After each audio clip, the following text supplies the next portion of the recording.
Good evening everyone.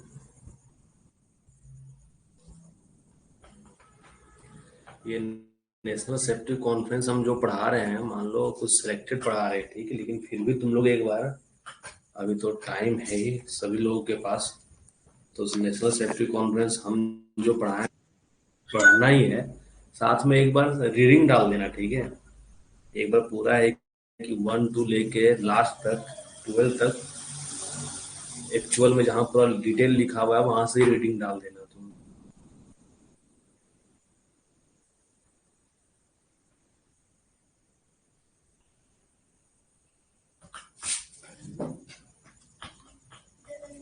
क्या बोल रहे हो देवदत्त, कुछ बोल रहे हो क्या?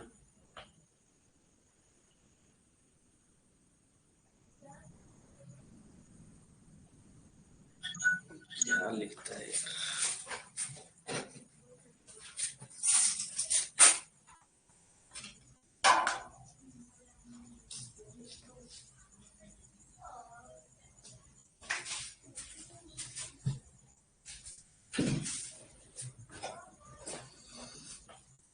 आवाज वगैरह सारा क्लियर है ना? कट तो नहीं रहा है? वॉइस ब्रेक तो नहीं हो रहा है?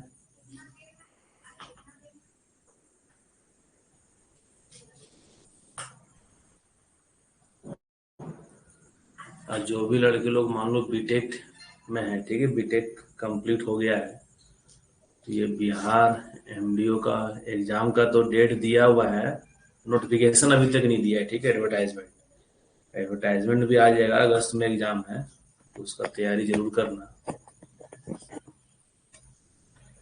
क्योंकि अभी जो भी 1 2 3 4 सीट वाला भी जो भी वैकेंसी निकलेगा, सभी का फॉर्म तुम लोगों को फिलअप करना है। ठीक है, स्टार्ट करते हैं आज की क्लास। हम लोग 7th नेशनल सेफ्टी कॉन्फ्रेंस तक पढ़ लिए थे। हम लोग 8वां नेशनल सेफ्टी कॉन्फ्रेंस पढ़ रहे हैं। ये जो 8th नेशनल सेफ्टी कॉन्फ्रेंस जो हुआ था, ये 14 और 15 मई 1993 को हुआ था। 1 मिनट।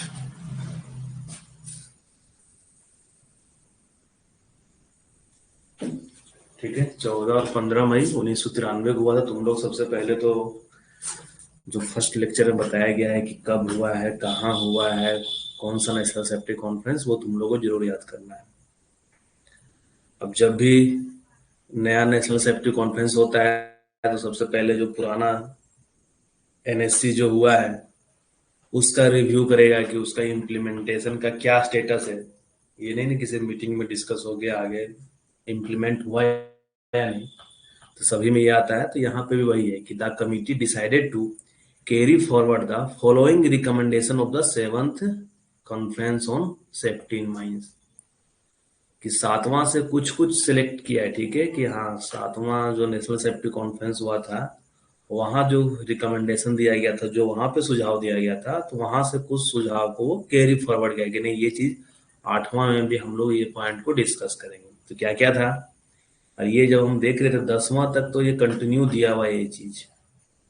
ये 7th में भी था, 8 में भी, 9 में भी, 10th में, सभी जगह दिया हुआ है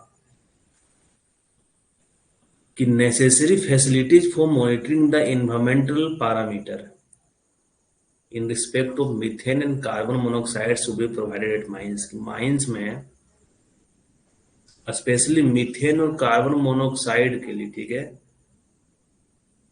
उसके कारण जो इन्वायरमेंट में जो भी इफेक्ट पड़ रहा है, तो उसका जो मॉनिटरिंग फैसिलिटीज है वो प्रोवाइड होना चाहिए।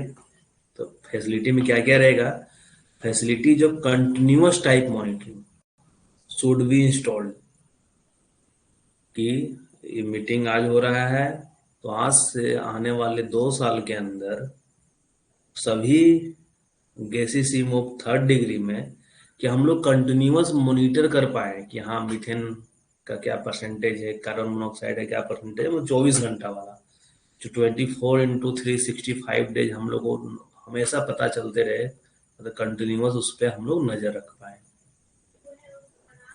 एक तो हो गया कौन से माइंस में, डिग्री 3 गैसी कोल माइंस, और दूसरा हो गया वैसा माइंस जिसमें एक्टिव अंडरग्राउंड फायर एग्जिस्ट कर रहा है। एक्टिव अंडरग्राउंड फायर मतलब क्या? एक्टिव फायर कब होता है? जब ग्राहम्स रेशियो कितना होता है? ग्राहम्स रेशियो कितना होता है तो जो बोलते हैं कि हाँ एक्टिव फायर है।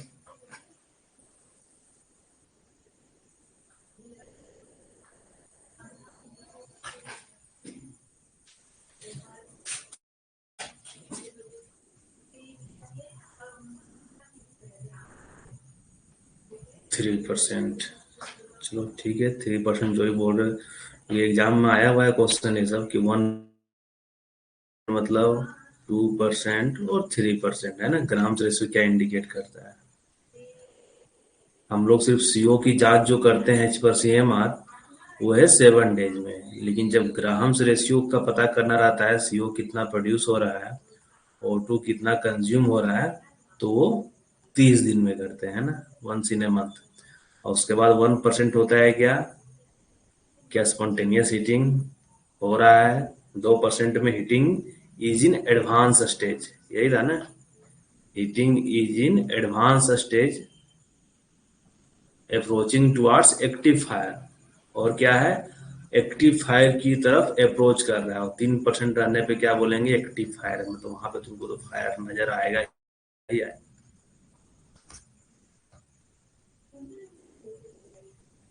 ये होता है, ठीक है।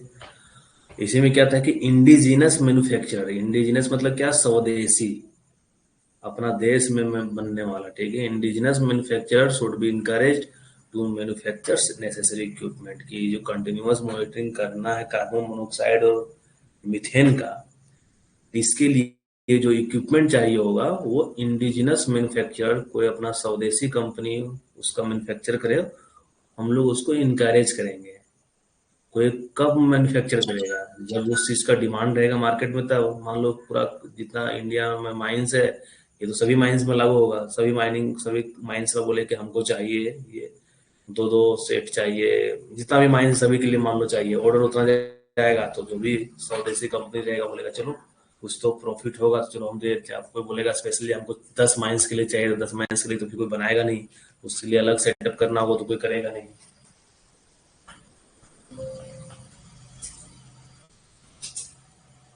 क्या बोल रहे हो? किसी को कुछ डाउट है क्या?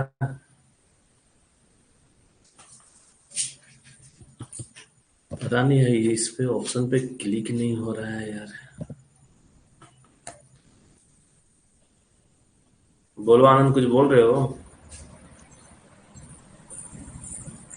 आनंद कुछ बोल रहे हो तुम? सर बोल रहे थे साथ में ब्लेजिंग फायर होगा ना? क्या? साथ में सर ब्लेजिंग फायर होता है ना 7% में? ब्लेजिंग फायर ग्राम्स रेशियो से पता कर चलता है या किसी और से? नहीं नहीं सर, वो जो आप एक्टिव फायर था ना 3% में, हाँ, वो आप जब पढ़ाए थे वहाँ पे वेंटिलेशन में, तो 7% में ब्लेजिंग फायर जब फायर निकलते हुए दिखेगा, ये बताए थे 7% में। ठीक। ब्लेजिंग का एग्जैक्ट मीनिंग है कि वो पूरा फायर दे। 3% में एक्टिव फायर है। एक्टिव फायर मतलब क्या? तुमको फायर नजर आएगा, मेनली यही 1 2 3 है। वहां पर डिटेल में हो सकता है कि और बहुत सारा चीज बताए होंगे, रिस्पायरेटरी कोसेंट या अलग अलग हाँ तरह का वहाँ रेशियो पढ़ाए होंगे, विलेट रेशियो वगैरह, यंग्स हाँ रेशियो वगैरह, तो वहाँ बताए होंगे, ठीक है। हाँ सर, तो 7% में आप बताए थे ब्लीचिंग फायर। हाँ, तो ब्लेजिंग फायर एक्टिव फायर दोनों में डिफरेंस होगा कुछ, इसलिए बताएंगे। ठीक है सर। ठीक।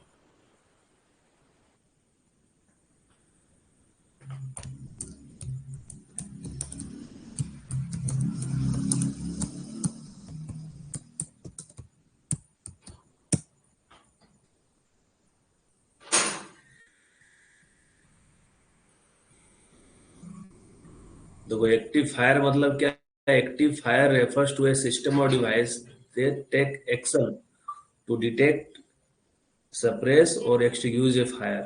मतलब एक्टिव फायर में हम लोग किसी सिस्टम या डिवाइस यूज करके हम लोग क्या कर सकते? डिटेक्ट कर सकते हैं, उसको बुझा सकते, सप्रेस भी कर सकते हैं, फैलने से रोक सकते हैं और बुझा भी सकते हैं। लेकिन जो ब्लेजिंग फायर होता है, जो बर्निंग वेरी इंटेंशनली एंड मतलब इंटेंशनली एंड ब्राइटली, मतलब ब्लेजिंग फायर मतलब है कि पूरा आग फैल गया, उसको है कि हम लोग कंट्रोल नहीं कर पाएंगे, ठीक है, वैसा वाला मान के चलो।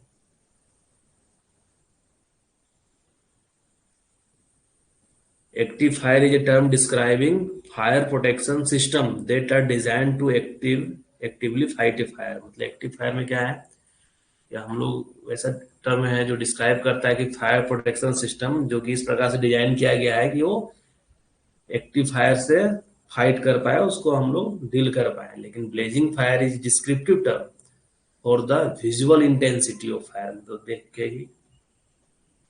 देख के लगेगा कि पूरा भयानक आग फैल गया है, ठीक है, तो ब्लेजिंग टर्म होता है।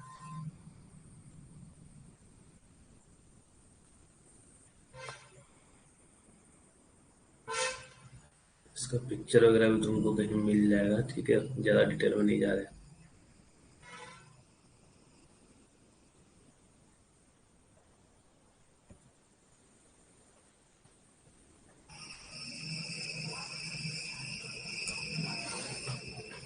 नेक्स्ट क्या था, इसमें हम 3-4 पॉइंट छोड़ दिए हैं। ये भी पिछला वाला ही पॉइंट था कि जहाँ पे लॉन्ग और आर्डुअस ट्रेवल है तो वहाँ पे मैन के ट्रांसपोर्ट के लिए भी अरेंजमेंट करना है। इसमें फिर आगे चल कर आया है कि हाँ मैन राइडिंग सिस्टम वगैरह जो 12th या 11th का सजेशन है वहां पे दिया है। नेक्स्ट क्या है कि code of practice shall be drawn up for dealing with fire at different location in open cast mines. Open cast mines में डिफरेंट लोकेशन पे अगर मान लो फायर लग जा रहा है तो उसको डील करने के लिए एक सीओपी तैयार करना चाहिए, इंक्लूडिंग एचईएमएम। और साथ में जितने भी एचईएमएम है सभी में अरेंजमेंट होना फायर फाइटिंग के लिए। तो जहां तक संभव हो वो अरेंजमेंट किस प्रकार से होना चाहिए कि automatically on appearance of fire और स्मोक। मतलब एएफडीएसएस टाइप का होना चाहिए कि ऑटोमेटिकली वो फायर या स्मोक डिटेक्ट हो, वो ऑटोमेटिकली ऑपरेट हो जाए। नेक्स्ट था यहाँ पे जो पोल कमिटी हम लोग पढ़ते भी हैं कि पैटर्न और सीक्वेंस जो होना चाहिए सपोर्ट का वो पोल कमिटी के रिकमेंडेशन के बेसिस पे होना चाहिए। और जहां पे सपोर्ट रिक्वायर्ड है, वेयर सपोर्ट इज रिक्वायर्ड, तो it should not more than 1.8 metre from the face. मतलब मान लो फेस है ये, देखिए इधर फेस है, ये वर्किंग फेस है ये। तो जहां पे सपोर्ट रिक्वायर्ड है, मान लो इधर सपोर्ट लगाते हुए आ रहे हैं, ठीक है, तो ये मैक्सिमम जो यहाँ रख सकते हैं कि चलो गैप वो 1.8 मीटर की, चलो एक्सपोज पूरा फेस है तो ये 1.8 मीटर तक हम लोग सपोर्ट अगर नहीं लगाया है हम लोग काम करते हुए आगे बढ़ सकते हैं। लेकिन हमेशा फेस से ये 1.8 मीटर इतना तक ही छूट दिया गया है कि चलो इतना तक अगर सपोर्ट नहीं है, ज्यादा कुछ प्रॉब्लम नहीं है, लेकिन इधर फिर पूरा सपोर्टिंग होना चाहिए। तो वही where support is required it should not more than 1.8 metre from the face. और blasting should not be able to disclose the support system. Blasting ऐसा करना है, ब्लास्टिंग अपना सपोर्ट सिस्टम ऐसा होना चाहिए कि ब्लास्टिंग के कारण वो डिसक्लोज ना हो जाए, उखड़ ना जाए, सपोर्ट हिल ना जाए ऐसा। और जब पुअर और फेयर रूफ कंडीशन रहेगा आरएमआर के अकॉर्डिंग, तो उस केस में quick setting grouted bolts be preferably used. ये इंपॉर्टेंट पॉइंट है, ठीक है, कि अगर एग्जाम में कहीं पूछ दे कि जो रूफ का कंडीशन है पुअर है 0 से 20, 20 से 40, 40 से 60, 60 से 80, 80 से 100, 0 से 20 में होता है very poor, poor, fair, good और वेरी गुड। तो अगर ये 20 से 40 और 40 से 60 वाला कैटेगरी में रहेगा तो हम लोग क्या यूज करना चाहिए वहां पे, quick setting grouted bolt preferably use करना चाहिए।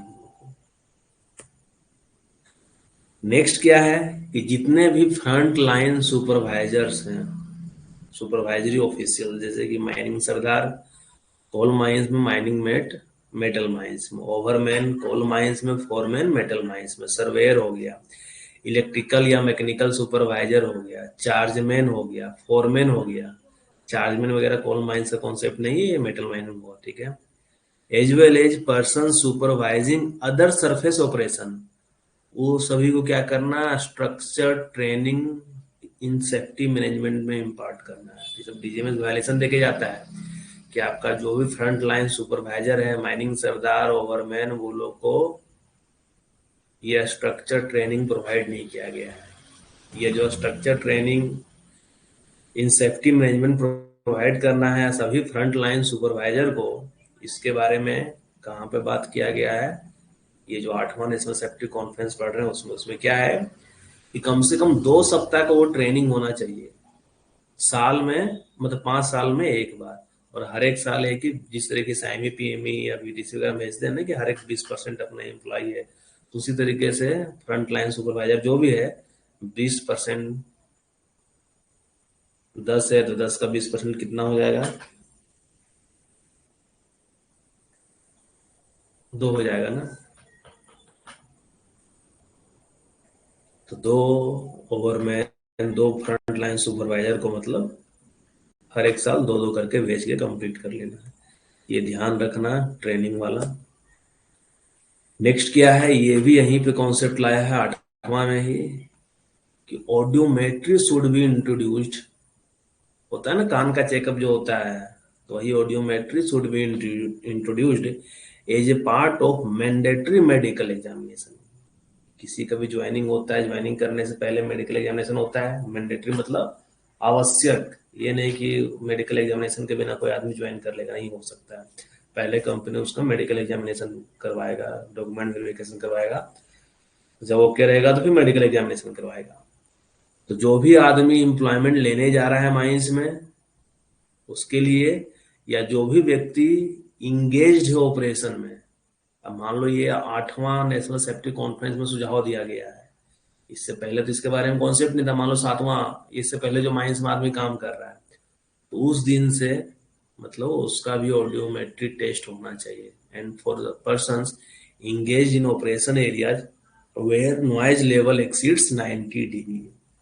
तो ऑडियोमेट्री कब इंट्रोड्यूस करना है माइंस में, जब कोई भी व्यक्ति एम्प्लॉयमेंट लेने जा रहा है, मतलब ज्वाइनिंग नौकरी हो रहा है उसका, उस केस में सीकिंग एम्प्लॉयमेंट इन माइंस। और दूसरा वैसा एरिया जहां पे 90 डीबीए से ज्यादा नॉइज लेवल है, तो वहां पे भी पर्सन जो ऑपरेशन में इंगेज हो उसको भी मेडिकल एग्जामिनेशन होना चाहिए, मतलब ऑडियोमेट्री टेस्ट होना चाहिए। ऑडियोमेट्री में क्या होता है, देखो ऐसा ही सिस्टम होता है, ये हेडफोन दे दिया जाएगा, बीप साउंड सुनाई देगा, कभी लेफ्ट कभी राइट, वैसा करके ये पता चलता है कि यहाँ से एक बार लेफ्ट वाला प्रेस करेगी, तुमसे पूछेगी बताओ जी किधर से आवाज आया, इशारा करो हाँ लेफ्ट से आ रहा है, फिर राइट से आ रहा है, कभी नहीं आ रहा है कुछ भी ऐसा। तो कान का टेस्ट यही होता है। नेक्स्ट क्या है कि safety in open cast and surface operation. कि आने वाले टाइम में क्या है कि अभी तो इतना मैकेनाइजेशन हो रहा है, ओपन कास्ट माइंस हो रहा है, बड़ा बड़ा आउटसोर्सिंग कंपनी आ रहा है, एक्सीडेंट का चांस बहुत ज्यादा बढ़ रहा है। आगे चलकर मतलब डिपार्टमेंटल एम्प्लॉय का नौकरी करना कोल इंडिया में बहुत ही ज्यादा प्रॉब्लम वाली बात होने वाली है, क्योंकि आउटसोर्सिंग कंपनी का जो मालिक होता है, बड़ा बड़ा ओनर होता है, वो सीधा सीएमडी डायरेक्टर से डील करेगा, तो तुम्हारा बात सुनेगा, माइंस में नहीं सुनेगा। अब वो है कि माइनिंग के बारे में तो जानकारी भी नहीं होता है कि रूल रेगुलेशन पढ़ेगा तब नहीं डर लगेगा उसको, अरे यार हम नहीं पढ़े, हम नहीं करेंगे तो डीजीएमएस पकड़ेगा, ये करेगा। लेकिन वो पैसा वाला रहता है, सब जगह अपना जुगाड़ कर देगा। डिपार्टमेंटल जो भी एम्प्लॉय रहेगा उस टाइम जिस शिफ्ट में एक्सीडेंट होगा, माइनिंग सरदार रहेगा, ओवरमैन रहेगा, शिफ्ट इंचार्ज रहेगा, मैनेजर रहेगा, तो वही सब फंसेगा आगे चलकर। मतलब हम लोग के लिए, तुम लोग भी जो ज्वाइनिंग करोगे तो आगे आने वाले टाइम में जैसे जैसे आउटसोर्सिंग बढ़ेगा, नौकरी करना बहुत डिफिकल्ट हो जाएगा। आदमी हमेशा परेशान रहेगा, टेंशन में रहेगा, क्यों, कहीं ना कहीं कुछ ना कुछ एक्सीडेंट होगा, फिर इंक्वायरी का जो अलग मेंटल प्रेशर होता है वो अलग होता है। क्योंकि 2 इंक्वायरी तो हम भी झेल चुके हैं अभी तक 7 साल में। रिटायर करेंगे 2054 में, बताओ अभी से नौकरी कितना बचा हुआ है। 2054, 28 फरवरी को रिटायर करेंगे, अभी तो चल रहा है 2025 चल रहा है। तो ये 29-30 साल नौकरी करना है। 29-30 साल में कितना सारा केस होगा, कोई कुछ नहीं कहा जा सकता। Any person to be employed to drive और operate HEM should be trained, कि कोई भी व्यक्ति जो एचईएम, क्योंकि आउटसोर्सिंग वाला जो लाएगा ना, मान लो आउटसोर्सिंग वाला अभी कहीं नया माइंस मान लो खुलने वाला है, टेंडर हो गया, वो मशीन वगैरह ले आया, प्रोडक्शन स्टार्ट कर दिया, तो जो भी आदमी काम पे लगाया ना, किसी का मेडिकल एग्जामिनेशन हुआ ना वीटीसी हुआ है, और उसी बीच में एक्सीडेंट हो जाएगा, तो फिर क्या होगा उस केस में? जो माइन वाला रहेगा, जो प्रिंसिपल एम्प्लॉयर रहेगा, डीजी में से आएगा, बोलेगा कि आप बिना आईएमए बीटीसी कैसे काम करने का परमिशन दे दिए। तो इतना ज्यादा प्रोडक्शन का प्रेशर रहेगा, प्रोडक्शन स्टार्ट करो, प्रोडक्शन स्टार्ट करो, तो आदमी बाईपास कर देगा, चलो कर लो स्टार्ट। अब एक्सीडेंट हो जाएगा तब फिर ऑनर एजेंट, ट्रेनिंग में तो ऑनर एजेंट का ही रिस्पॉन्सिबिलिटी आएगा, लेकिन ऑनर एजेंट अपना बच जाएगा तिक्रम जुगाड़ लगा के, और नीचे लेवल पे जो आदमी है वो फंस जाता है। यही होता है एक्चुअली, कि जो भी पर्सन एम्प्लॉयड किया गया है एचईएमएम को ड्राइव या ऑपरेट करने के लिए, तो ट्रेंड होना चाहिए, और उसका कॉम्पिटेंसी, ये कॉम्पिटेंसी के बारे में कहाँ दिया हुआ है कि कॉम्पिटेंसी एक बोर्ड, माइनिंग कंपनी के द्वारा जो एक बोर्ड बनाया जाएगा, उस कंपनी के मतलब उस बोर्ड के द्वारा उसका इवेल्युएशन किया जाएगा। तो ये माइंस लेवल पे जो पीओ रहता है वो बना देता है, ठीक है, कमिटी बना देता है कि हाँ, project engineer excavation, mines manager, safety officer, project engineer ANM, एक कमिटी बना दिया गया है कि ये लोग एचएम ऑपरेटर का कॉम्पिटेंसी टेस्ट करेंगे। कॉम्पिटेंसी टेस्ट में तुम उसका इंटरव्यू टाइप से लो, पूछो, वही है।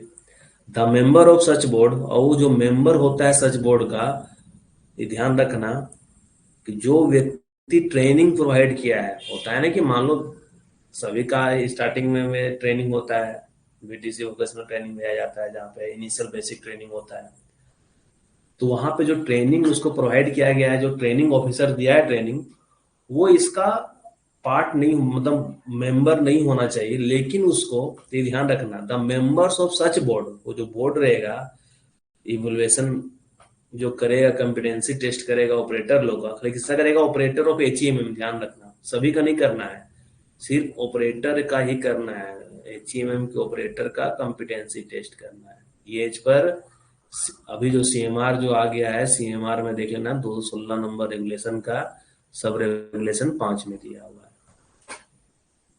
ठीक है। तो जो व्यक्ति उसको ट्रेनिंग प्रोवाइड किया है तो वो उस बोर्ड का मेंबर नहीं रहेगा, लेकिन ट्रेनिंग ऑफिसर जो रहेगा उसको एज ऑब्जर्वर के रूप में नियुक्त किया जा सकता है। देखते थे ना 12th क्लास वगैरह में, 12th क्लास में जो वाइवा होता था तो क्या होता था, अपने जो भी सब्जेक्ट टीचर है वो तो रहता ही थे साथ में बैठे, लेकिन बाहर से बोलते ऑब्जर्वर आया है, वो भी इंटरव्यू रहेगा, तो उससे क्या, वो भी बैठ के क्वेश्चन कुछ पूछ रहा है, वैसा ही एज ऑब्जर्वर के रूप में ट्रेनिंग ऑफिसर को रखा जा सकता है, लेकिन वो बोर्ड का मेंबर नहीं रहेगा। नेक्स्ट क्या है कि ओनली सच फीटर्स और मैकेनिक्स, ये इंपॉर्टेंट है, ठीक है, कि इसके बारे में पर डिटेल दिया हुआ है, इसलिए ये पॉइंट इंपॉर्टेंट है कि ओनली सच फीटर्स और मैकेनिक जिसके पास ड्राइवर या ऑपरेटर्स कॉम्पिटेंसी सर्टिफिकेट है, वही व्यक्ति सिर्फ टेस्ट रन कर सकता है एचईएमएम का। टेस्ट रन मतलब ट्रायल रन, सभी को पता है, जब गाड़ी अपना मान लो सर्विस सेंटर में लेके जाते हो, जो प्रॉब्लम बताते हो तो एक बार वहां पे भी ट्रायल करके देखता है कि हाँ क्या क्या प्रॉब्लम है, फिर जब ओके हो जाएगा फिर तुम्हारे साथ क्या करेगा, टेस्ट रन करेगा कि हाँ देख लीजिए प्रॉब्लम तो अब नहीं है, तो वही टेस्ट रन। मान लो कोई एचईएमएम बीडी हो गया है, अब उसको ओके कर रहा है तो एक बार ट्रायल करके देखेगा जो मैकेनिक के फिटर है, तो जो भी मैकेनिक फिटर जो टेस्ट रन करेगा उसके पास ड्राइवर या ऑपरेटर कॉम्पिटेंसी सर्टिफिकेट होना चाहिए, should be allowed to carry out test run of HEMM, वही व्यक्ति सिर्फ टेस्ट रन कर सकता है। इसके बारे में मोटर व्हीकल एक्ट वगैरह क्या क्या दे के पूरा लंबा चौड़ा दिया हुआ था, हमको उतना डिटेल नहीं जानना है, सिर्फ ये ध्यान देना, ठीक है। नेक्स्ट क्या है, देखो हम लोग माइंस में जो एक्सीडेंट हुआ था लास्ट ईयर 12 मई 2024 को, उसमें यही चीज हुआ था, अगर ये चीज किया हुआ रहता तो फिर वो हेल्पर का डेथ नहीं होता। मतलब वो क्या था, मेंटेनेंस हेल्पर था, ठीक है, मशीन वगैरह का मेंटेनेंस का काम करता था, डोजर वगैरह एक्सकेवेटर वगैरह का। तो ऑपरेटर क्या हुआ, वो भी डंप। सबसे सेफेस्ट इक्विपमेंट अगर माइंस का माना जाता है तो डोजर ही होता है, ठीक है, सबसे सेफेस्ट इक्विपमेंट। क्यों? क्योंकि क्रॉलर माउंटेड है, और अगर ब्लेड कहीं जमीन पे रख दो तो फिर आगे बढ़ेगा भी नहीं, ठीक है, मतलब वहीं रुक जाएगा, आगे कैसे बढ़ेगा, ब्लेड रख देगा जमीन में तो एक तरीके से रोकने का काम कर जाता है वो भी डंप क्लियर कर रहा था। ऑपरेटर जो बोला कि सर हम ओवी डंप से 20-25 मीटर की दूरी पे लाके डोजर खड़ा कर दिए हम यहाँ पे। और ये जो मेंटेनेंस हेल्पर था सर, मेरे लिए नाश्ता लेके आया, वो हमको नाश्ता दिया, हम नाश्ता लेके उतर गए, हम चले गए रेस शेल्टर के पास, ओवी डंप के पास रेस शेल्टर था, वहाँ नाश्ता करने के लिए चले गए। और चाबी वगैरह क्या किया, ये चाबी वगैरह जो इंजन इग्नाइटर की जिसको बोला जाता है वो वहीं लगा हुआ रहने छोड़ दिया केबिन वगैरह में। अब ये ऑपरेटर चढ़ा, ये जो मेंटेनेंस हेल्पर था वो चढ़ा साफ सफाई के लिए, वो क्या किया, उसका स्टार्ट कर दिया, वो चाबी घुमा दिया। अब हो सकता है उसको डोजर का आइडिया नहीं होगा, हम लोग एक्चुअल में रीजन क्या था वो नहीं पता चल पाया। डोजर स्टार्ट किया, क्योंकि एक्सकेवेटर का ही डोजर में फंक्शन पूरा उल्टा हो जाता है, ठीक है। और पैर वगैरह जो भी सोचा होगा, जो भी स्विच वगैरह कुछ दिया कि ले जाके सीधे डोजर से वो भी डंप से नीचे कूदा दिया। डोजर है कि कोई देखा नहीं कि पलटी मारते हुए आया या कैसे आया, डोजर नीचे खड़ा था, शीशा वगैरह सारा फूटा था, पूरी तरीके से डोजर डैमेज था, और डोजर से बाहर निकल के सामने पड़ा गिरा हुआ था। फिर आदमी लोग गया, उसको उठाया, हॉस्पिटल पहुंचाया, फिर रेफर कर दिया गया धनबाद। धनबाद में ट्रीटमेंट के दौरान उसका डेथ हो गया। तो इसमें क्या था, वही कि अगर ये ऑपरेटर जो उतरा था तो लास्ट में डीजे में उसको भी शो कॉज किया, उसको भी किया और मैनेजर को किया, दो लोग उसमें पूरी तरीके से फंसा। तो फिर ऑपरेटर तो मान लो प्राइवेट कंपनी का है, तो लागू यहाँ से उसको भगा देंगे, मान लो दूसरी जगह नौकरी पकड़ लेगा, तो अपना कुछ भी रिप्लाई बना के दिया होगा उसको तो कोई दिक्कत नहीं, लेकिन मैनेजर का है कि 3% कट गया, और दूसरा पीआरपी जो मिलता है 14-15 लाख रुपया परफॉर्मेंस रिलेटेड पे, वो चला गया, ये नुकसान हुआ। जिसमें वही था कि अगर ऑपरेटर, आप देखो इसमें मैनेजर कोई गलती नहीं है, मैनेजर कोई गलती नहीं है, लेकिन है कि कहीं ना कहीं वो निकाल देता है कि हाँ आप क्या उसको ऑथराइजेशन दिए हुए थे। अब वो जो व्यक्ति था उसके पास दो आईडी कार्ड था, एक आधार कार्ड था, एक पैन कार्ड था, एक में एज उसका 20 साल हो रहा है, एक में एज 19.5 साल हो रहा है। उसको ऑथराइजेशन दिए हैं तो फिर आप ऑथराइजेशन कैसे इशू कर दिए हैं, नहीं दिए हैं ऑथराइजेशन तो आप ऑथराइजेशन क्यों नहीं इशू किए हैं, माइन से बिना ऑथराइजेशन के कैसे काम कर रहा है, तरह तरह से फंसाया है।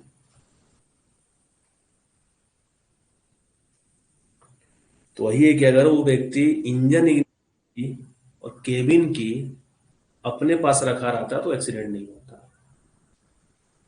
तो टू प्रिवेंट अनऑथराइज ड्राइविंग, ये चीज तुम लोग भी ध्यान रखना कि जो भी टिपर ऑपरेटर, जो भी मशीन जो व्यक्ति चला रहा है, तो अपने शिफ्ट के दौरान उसका चाबी को है वो हमेशा अपने पास लोग करके रखे, क्योंकि यही सब हम लोग का उपाय है कि हाँ, जिससे है कि माइंस में एक्सीडेंट रुकवा सकते हैं, नहीं हो सकता है। टू प्रिवेंट अनऑथराइज ड्राइविंग, अनाधिकृत रूप से कोई व्यक्ति ना उसको ड्राइव कर ले, इसके लिए a system should be evolve where by the ignition key और cabin key always remain with the driver operator और with specifically design designated competent person.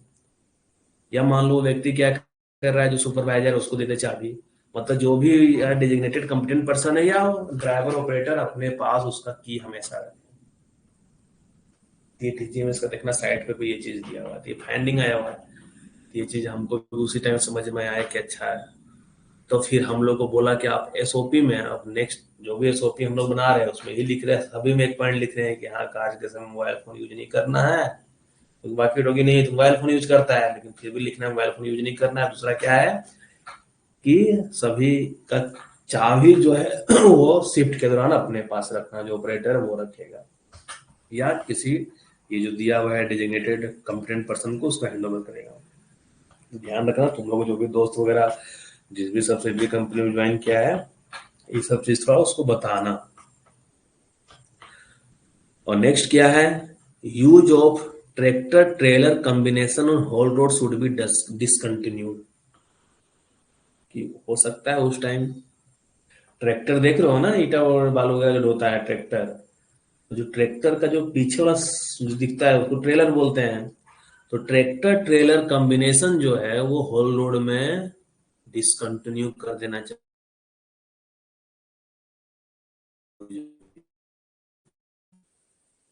यहाँ पे ये संभव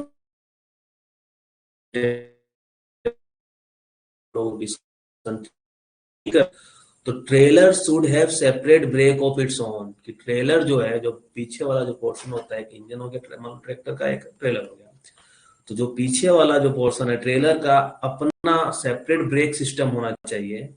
and the use of four wheel trailer should be preferred. और चार चक्का वाला ही ट्रेलर प्रीफर्ड करना चाहिए। और इसमें सभी में अपना ब्रेकिंग सिस्टम सभी के पास होना चाहिए कि ऑपरेटर मेन जो है, ये तो ब्रेक लगे ही लगे, साथ में इसमें भी ब्रेक लगा हुआ होना चाहिए। ये साइकिल मान लो चलाते हैं, साइकिल में क्या होता है, आगे भी, हाँ दोनों आगे पीछे दोनों में ब्रेक होता है साइकिल में ना, लेकिन मोस्टली पीछे वाला ही ब्रेक यूज किया जाता है। तो मान लो ट्रैक्टर वगैरह में होता होगा, ट्रैक्टर ट्रेलर में, कि पीछे कुछ ब्रेक सिस्टम नहीं होगा, सिर्फ आगे वाला में होगा, ठीक है। तो इसलिए बोला जाता है कि नहीं, पीछे वाला भी ट्रेलर में वो सभी में अपना ब्रेक होना चाहिए। और जो ऑपरेटर होगा उसको ट्रेंड होना चाहिए उस चीज में, राइट सिलेक्शन ऑफ गियर करे वाइल ट्रेवलिंग डाउन हिल। की जब डाउन हिल, जब नीचे उतरे ग्रेडियंट में, तो सही गियर का सिलेक्शन करे। ये भी इसी में दिया हुआ है। नेक्स्ट क्या है कि जहां पे होल रोड माइंस का, होल रोड का वैसा पोर्शन जहां पे हैवी ट्रैफिक हो जाता है मेन और मशीन का, तो should have a separate lane properly fenced off from the haul road for pedestrian and two wheelers. Mines के होल रोड का वैसा पोर्शन सरफेस में जहां पे आदमी और मशीन का भीड़ लग जाता है, क्राउडेड हो जाता है, वैसा सिचुएशन आता है, तो उस केस में क्या करना चाहिए, होल रोड को have a separate lane properly fenced off from the haul road. Haul road से एक सेपरेट लेन प्रॉपर्ली फेंसिंग करके बना देंगे, और वो रख देंगे पैदल यात्री के लिए और टू व्हीलर्स के लिए। नेक्स्ट क्या है कि जहां पर स्पेस अगर परमिट है, सफिशिएंट जगह है, तो प्रत्येक माइंस में ऐसा सिस्टम एस्टेब्लिश होना चाहिए कि जहां पर लोडिंग और अनलोडिंग ऑपरेशन, जो कोल स्टॉक यार्ड में क्या है कि कोयला माइन से प्रोडक्शन होकर गिर भी रहा है और कोयला यहाँ से डिस्पैच भी हो रहा है, तो जो लोडिंग, ये जो लोडिंग का काम हो रहा है, ये जो अनलोडिंग ऑपरेशन हो रहा है स्टॉक यार्ड में, are not done simultaneously at the operation, not done simultaneously. कि एक साथ लोडिंग अनलोडिंग का कार्य नहीं होना चाहिए अगर स्पेस परमिट कर रहा है। मतलब है कि उस केस में क्या है कि स्टॉक यार्ड है, तो एक इधर अनलोडिंग चल रहा है, दूसरे जगह से अनलोडिंग करे। नहीं तो बहुत बार क्या होता है कि यही माल गिराया, माइन से लाके यहीं पे लोडर लगा हुआ है उठाने के लिए, तो उस केस में भी एक्सीडेंट वगैरह होता है, इसमें हुआ भी है पहले। नेक्स्ट क्या है कि जो माइन मैनेजमेंट का जो ट्रक या हैवी व्हीकल्स नहीं है, तो उसको किसी भी कीमत पे माइन पे मैसेज में उसको अलाउ नहीं करना है। लेकिन बोलेगा सर जो रोड सेल ट्रक होता है, माइंस में क्या होता है, रोड सेल कॉन्सेप्ट बताया है ना, कि जो लोकल ट्रक एसोसिएशन वगैरह होता है, क्योंकि आसपास को उससे भी रोजगार जुड़ा हुआ है रोड सेल में। एक कोयला है कि डिस्पैच गया रेल के थ्रू चला गया, और एक रोड सेल के थ्रू, मान लो रोड सेल के थ्रू जा रहा है कोयला, तो रोड के थ्रू एक आसपास वाला ही आदमी लोग इन्वॉल्व रहता है उसमें, ऑनलाइन बिडिंग वगैरह करके लेता है कोयला के, हाँ इस मंथ हमको 10,000 टन क्वांटिटी कोयला चाहिए, हम उठाएंगे इतना प्राइस पे। अब उसका ट्रक लेके आएगा, वो तो माइन मैनेजमेंट का ट्रक नहीं है, तो वो ट्रक जब लेके आएगा तो वैलिड पास होना चाहिए। नहीं देखते सुनते हो रोड पे फर्जी पेपर लेके गाड़ी पकड़ाया, तक वैलिड पास नहीं रहेगा। अब मान लो कोयला 60 घाट कर लिया, माइन मैनेजमेंट से लोड करवा के निकल गया बिना पेपर का, बिना फर्जी पेपर का, तो उस केस में देखना उस ईसीएल वगैरह में बहुत ज्यादा केस होता है ऐसा।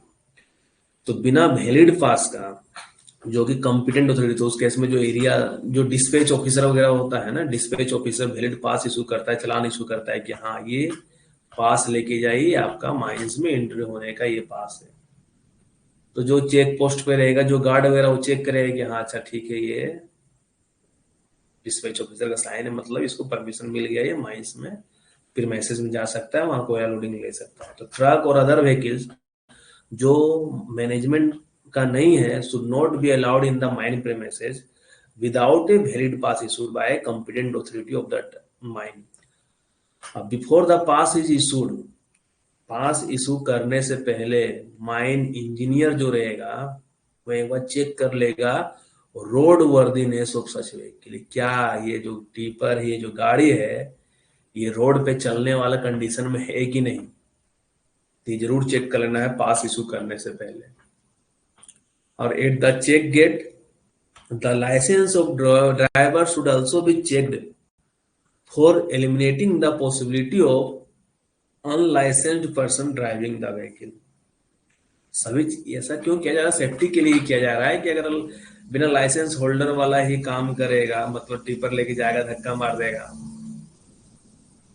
तो कम से कम लाइसेंसी ड्राइवर होना चाहिए। तो माइंस में आउटसोर्सिंग में क्या होता है, बहुत ऑपरेटर लोग बिना लाइसेंस के चला जाता है। अब मान लो बिना लाइसेंस का कोई टिपर चला रहा है और माइंस में दुर्घटना घट गया, तो फिर कैसे बचेगा उस केस में कोई भी? क्योंकि बाकी बहुत सारा चीज मैनेज किया जा सकता है, MABTC वो बहुत सारा चीज मैनेज किया जा सकता है, लेकिन ड्राइविंग लाइसेंस किसी का तुम क्या इमीडिएटली एक दिन में बना पाओगे? डीजीएमएस इंक्वायरी करेगा उसके पहले नहीं बना पाओगे। तो इसलिए माइंस में वैसा ही व्यक्ति को काम पे लगाना चाहिए जिसके पास एकदम वैलिड। अब इसके लिए भी जो हम लोग LMB HMB लेते हैं वो लाइसेंस नहीं, LRDX करके ऐसा लाइसेंस होता है, वो लिखा हुआ रहता है वर्ड, वो HEV वगैरह जिसके पास ये लाइसेंस रहेगा वो HEV वगैरह चला सकता है। नेक्स्ट क्या है कि जो भी पर्सन इंगेज्ड है सरफेस ऑपरेशन में, पार्टिकुलरली बोल रहा है कॉन्ट्रैक्टर्स वर्कर। कॉन्ट्रैक्टर वर्कर्स क्या होता है? इनएक्सपीरियंस्ड भी होता है और उसको जॉब सेफ्टी मैटर्स का भी बहुत कम इंफॉर्मेशन रहता है कि सेफली अपना काम कैसे करना है। तो उस केस में वैसे व्यक्तियों का, वैसे कॉन्ट्रैक्टर वर्कर को need closer and more competent supervision. और to minimize accident due to surface operation, ये इंश्योर करना चाहिए कि जितने भी पर्सन इंगेज्ड हैं किसी भी वर्क में माइन प्रीमाइसेस के अंदर कॉन्ट्रैक्टर के द्वारा, उसको पर्याप्त ट्रेनिंग, जो भी रिलेवेंट ट्रेनिंग है, जैसे मान टिपर ऑपरेटर है तो टिपर चलाने की ट्रेनिंग मिल जाए, एक्सकवेटर ऑपरेटर है एक्सकवेटर का ट्रेनिंग मिल जाए, डोजर है तो उसको उसका मिल जाए, और other job related briefings, and that the driver of the vehicle belonging to contractor entering the mine premises have additionally been explained the salient features of the traffic। साथ में उसको ट्रैफिक रूल जो हर एक माइंस का होता है वो traffic rule का भी उसको तुम पूरे अच्छी तरह से एक्सप्लेन कर देना। तो ये जिम्मेवारी माइन मैनेजमेंट का हो जाता है कि आप क्या। तो देखो बचने का आज के टाइम में एक ही उपाय है कि तुम्हारा जो रेगुलेशन कहता है उसके अकॉर्डिंग तुमको सारा चीज रिटेन में मेंटेन करके रखना है, रिटेन में, क्योंकि यही डॉक्यूमेंट बचा सकता है। कि माइंस में मान लो कि बर्म ओबी डंप में जो बर्म होना चाहिए सफिशिएंट हाइट का नहीं है, तो ओवरमैन अपना स्टेचुरी बुक में लिख दे, अच्छे से माइनिंग सरदार स्टेचुरी बुक में लिख दे, जो शिफ्ट का असिस्टेंट मैनेजर लिख दे, बार बार बोलने पे या जो भी है कि बर्म जो डायमेंशन है इस पर गजेट या CMR DGMS गाइडलाइन के अकॉर्डिंग वो बर्म का हाइट मेंटेन नहीं किया जा रहा है, जो कि एक अनसेफ प्रैक्टिस है, माइंस में से घटना घटित हो सकता है। और वो एक साथ में लेटर भी लिख दे कि सर अब माइंस का इंस्पेक्शन किया, बर्म वगैरह का, कि सेफ्टी ही देखना है। कॉन्ट्रैक्टर चला रहा है तो काम तो करना है उसको, तुमको सेफ्टी देखना है। सेफ्टी में कमी आया उसको बता दिया कि जी तुम ये काम करो, हम यहाँ खड़ा रहते हैं, करवा देते हैं, इतना सपोर्ट कर रहे हैं, फिर भी अगर तुम नहीं कर रहा है तुम लिख के दे सकते हो कि हम बताएं, उसको बताएं कि करो, फिर भी नहीं कर रहा है तो लिख के मैनेजर को दे दो। तुम्हारा क्या हुआ कि तुम सेफ हो गए उस केस में। अगर एक्सीडेंट होता है माइंस में, वही होता है कि बर्म नहीं था, डंपर गिर गया अनलोडिंग के दौरान, तो तुम बताया कि देखिए सर हम चिल्ला चिल्ला कर लिख लिख के हम बताए हैं, सबको दिए हैं, मैंने सर को भी दिए हैं कि सर ये काम देख लीजिए, करवा लीजिए। अब मैनेजर भी कि अगर कॉन्ट्रैक्टर को चिट्ठी दिया हुआ रहेगा या अपना ऊपर दे देगा कि सर शिफ्ट का जो माइनिंग सरदार था, वरमैन था, वो ये सुरक्षा में कमी पाया है, जब इसको कॉन्ट्रैक्टर को बोला गया, कॉन्ट्रैक्टर उसका बात नहीं सुना। अगर ये भी इतना मैनेजर कर लेगा तो मैनेजर भी सेफ है। तो आज के टाइम में है कि तुमको अपना सारा जो ड्यूटी एंड रिस्पॉन्सिबिलिटी सीएमआर के अकॉर्डिंग, डीजीएमएस का ये जो सर्कुलर वगैरह है पढ़ते रहो, जितना नॉलेज हो जाएगा, जानकारी हो जाएगा, वही तुम्हारा बचाव का काम करेगा। ठीक है, तो ट्रैफिक रूल वगैरह का पता होना चाहिए। मतलब ये सब जो एनएससी है, ठीक है, इम्पोर्टेंट नहीं, लेकिन जानकारी हो रहा होगा इसलिए सुनते रहो, ठीक है, कहानी की तरह सुनो।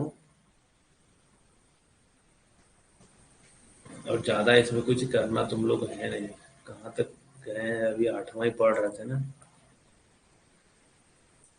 ये सब तो हो गया है, पोल कमेटी वगैरह। अब डस्ट वगैरह का भी दिया हुआ था यहाँ पे, लेकिन डस्ट वगैरह का तुमसे पूछेगा नहीं कि उस टाइम डस्ट सर्वे वगैरह क्यों लेके था कि हाँ जिस दिन मीटिंग हो रहा है तो 1 साल के अंदर necessary organisation infrastructure facility develop कर लिया जाए कि माइंस का डस्ट सर्वे हो पाए। और एयरबोर्न डस्ट सर्वे हर एक माइंस का आज से 2 साल के अंदर, मतलब उस टाइम से 2 साल के अंदर कंप्लीट हो जाना चाहिए। और कहाँ कहाँ से एयरबोर्न डस्ट सर्वे करेंगे, तो जितना भी मैकेनाइज्ड लॉन्ग वॉल फेस है, mechanised board and pillar working है, रोड हीडर ड्राइवेज है इन कोल माइंस में, उन सभी जगह का एयरबोर्न डस्ट सर्वे करना है। At all drilling, mechanised loading and crushing operation in non coal mines, coal mines नहीं, नन कोल माइंस में जहां पर ड्रिलिंग का कार्य किया जा रहा है, जहां मैकेनाइज्ड लोडिंग का कार्य किया जा रहा है, जहां पे क्रशिंग ऑपरेशन हो रहा है, उस जगह पे। और एट ऑल और या कोल हैंडलिंग या बेनिफिशिएशन प्लांट है जो सीएचपी वगैरह होता है, वहां पे ये एयरबोर्न डस्ट सर्वे करना चाहिए। तो अभी तो हम लोग एक प्रेजेंट में हम लोग इसके अकॉर्डिंग जाएंगे, रेगुलेशन के अकॉर्डिंग। नॉइज के लिए दिया हुआ है ये जो डीजीएमएस का सर्कुलर, हमको लगता है देख लेंगे एक बार क्या है सर्कुलर, हमको लगता है कभी पहले पढ़ाए हुए हैं, लेकिन अभी फिर भी उसको हम अपडेट करवा देंगे कि नॉइज के लिए जो सर्कुलर नंबर 18/1975 को उसको तुरंत इम्प्लीमेंट कर देना है। ऑडियोमेट्री जो बता ही दिए हैं।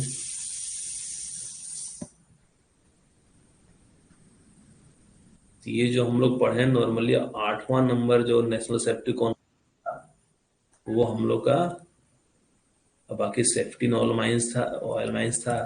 और ये देखो बता रहे थे ना कि whether the fitters mechanic who carry out the test run of HMM in mine are required to possess vehicle driving licence under motor vehicle act. इसके बारे में बहुत डिटेल दिया हुआ है, तो इसलिए हम बोले कि ये थोड़ा इंपॉर्टेंट है, 8वां नेशनल सेफ्टी कॉन्फ्रेंस का रिकमेंडेशन है, इसको ध्यान रखना। बाकी यहाँ पे बहुत सारा डिफिनेशन दिया हुआ है कि मोटर व्हीकल या व्हीकल का डिफिनेशन क्या होता है, तो ये हम डिटेल में नहीं जा रहे हैं। अब है recommendation of 9th national safety conference in mines, जो न्यू दिल्ली में 2 और 3 फरवरी 2000 को हुआ था। ठीक है, ग्रुप में कोई लड़का लोग डाल रहा था कि सर 13वां नेशनल सेफ्टी कॉन्फ्रेंस हो गया, और 13वां national safety conference in mines नहीं है, ठीक है, national safety conference in safety environment करके था, तो अलग चीज था। तो इसमें फिर क्या किया गया, जो 8वां नेशनल सेफ्टी कॉन्फ्रेंस का जो रिकमेंडेशन था उसका इम्प्लीमेंटेशन का क्या स्टेटस है वो रिव्यू किया गया। तो इसमें भी वही था, पहला पॉइंट कंटिन्यूअस मॉनिटरिंग टाइप, मतलब फैसिलिटीज इसके लिए जो भी डिग्री 3 गैसी कोल माइंस है जहां पे एक्टिव अंडरग्राउंड फायर है, should be installed with in 2 years, ये था। जहाँ पे लॉन्ग और अराउडर्स ट्रेवल है, ये सब पुराना वाला ही ठीक है, उधर वाला ही है। Suitable type of steel metal support should be introduced in all district, in all development district, in coal mines within 2 years. Front line supervisor जो 20% बताए हैं वो यहाँ पे दिया हुआ है। जियोमेट्री के बारे में दिया हुआ है, सर्कुलर 18/1975 का जो बोले हैं बताएंगे तुम लोग को। ट्रक वगैरह के बारे में जो था कि ये भी अभी जस्ट बताएं कि पोर्शन ऑफ होल रोड जहाँ पे सरफेस में मेन और मशीनरी का जमावड़ा हो जाता है, वहाँ पे फेंसिंग करके हम लोग क्या करेंगे, 2 व्हीलर और पैदल चलने वाले यात्री के लिए सेपरेट रोड बना देंगे। जो मैनेजमेंट का ट्रक नहीं है वो माइन प्रीमाइसेस बिना वैलिड लाइसेंस का इंटर नहीं करेगा, और वैलिड लाइसेंस या पास जो इशू करेगा, वैलिड पास, वो कॉम्पिटेंट अथॉरिटी के द्वारा किया जाएगा। और पास इशू करने से पहले माइन इंजीनियर, ध्यान रखना, हो सकता है कभी क्वेश्चन दे दे, माइन इंजीनियर रहेगा वो रोड वर्दीनेस रिपोर्ट चेक करेगा। रोड वर्दीनेस मतलब क्या, उसको देख ले कि हाँ ब्रेक सही तरीके से काम कर रहा है, हॉर्न बज रहा है, ये सारा चीज चेक होता है इसमें, ठीक है। और check in order to check entry of unauthorised vehicle in mine premises, तो प्रत्येक माइन के पास क्या होना चाहिए, एक मेन चेक गेट होना चाहिए। तो जहाँ पे आदमी तैनात रहे वैसा चेक गेट होना चाहिए, और जहाँ पे प्रत्येक गाड़ी जितना एंट्री ले रहा है और जितना एग्जिट ले रहा है सभी का डिटेल मेंटेन करना है। ये चीज वहां पे नहीं था, यह था लेकिन हम बताए नहीं था, हम बताए नहीं थे, ठीक है। Person engage in surface operation, जो कॉन्ट्रैक्टर वर्कर को था कि हाँ उसको ट्रेनिंग देना है अच्छी तरीके से, कि उसको इनएक्सपीरियंस रहता है, जॉब रिलेटेड सेफ्टी के बारे में ज्यादा पता नहीं रहता है, ट्रैफिक रूल उसको अच्छे से पता रहना चाहिए। तो ये सारा चीज पिछला वाला ही था, ठीक है, कि पहले पिछला वाला का डिस्कस किया, और उसके बाद आया यहाँ पे disaster preventing mine disaster from inundation, यहां से आया। तो इनंडेशन के बारे में कहा बात किया गया, 9th नेशनल सेफ्टी कॉन्फ्रेंस में, कि इनंडेशन के द्वारा जो माइन डिजास्टर होता है उसको कैसे हम लोग प्रिवेंशन कैसे करेंगे, उसको रोकेंगे कैसे। तो इसमें बाकी ज्यादा चीज कुछ सोचना नहीं है, ये ध्यान रखना है कि इनंडेशन से रोकने का क्या उपाय है। तो इसके लिए तुम लोगों को है कि regulation number 149, 150, precaution against surface water, underground water, वो अच्छे से पढ़ना, वही चीजें वहां पे। अब बाकी है कि प्रत्येक माइंस जो रहेगा उसको क्रिटिकली एग्जामिन किया जाएगा कि इनंडेशन का क्या प्रोनेस है, इनंडेशन होने का चांस है या नहीं, और साथ में असेसमेंट किया जाएगा रिगार्डिंग डेंजर ऑफ इनंडेशन, और साथ में precaution to be taken should be review, क्या प्रिकॉशन लेना चाहिए, क्या सावधानी बरतना चाहिए, उसका रिव्यू किया जाएगा, और उसको अपडेट किया जाएगा yearly, preferably before the onset of the monsoon, monsoon आने से पहले। अभी क्या है कि माइंस में हम लोग पूरा मानसून प्रिपरेशन को लेकर तैयारी कर रहे हैं, क्योंकि इंडिया में मतलब अपना इधर जो बोला जाता है कि 15 जून से लेके ये जो 31 अक्टूबर तक का पीरियड होता है, ये मानसून का पीरियड कहलाता है। 15 जून के आसपास में मानसून एंट्री ले हो जाता है और 31 अक्टूबर तक चलता है वो। तो 15 से 31 अक्टूबर तक एक कंट्रोल रूम एस्टेब्लिश किया जाता है, जो कंट्रोल रूम एस्टेब्लिश करने का आज ही हम चिट्ठी बना रहे थे, है ना, कि रिले में कंट्रोल रूम में कौन देखेगा, रिले बी में कौन देखेगा, रिले सी में कौन देखेगा, जनरल शिफ्ट कौन देखेगा, रिलीवर कौन रहेगा, ओवरऑल इंचार्ज कौन रहेगा कंट्रोल रूम का। तो इस टाइप से एक मानसून का तैयारी करने को लेके एक चिट्ठी ऐसा बना के सर्कुलेट कर दिया जाता है कि हाँ जब मानसून आएगा तो अगर जिसके शिफ्ट में जो भी हो रहा है उसके अकॉर्डिंग वो खबर करेगा। ये यही सब चीजें रहता है उसमें।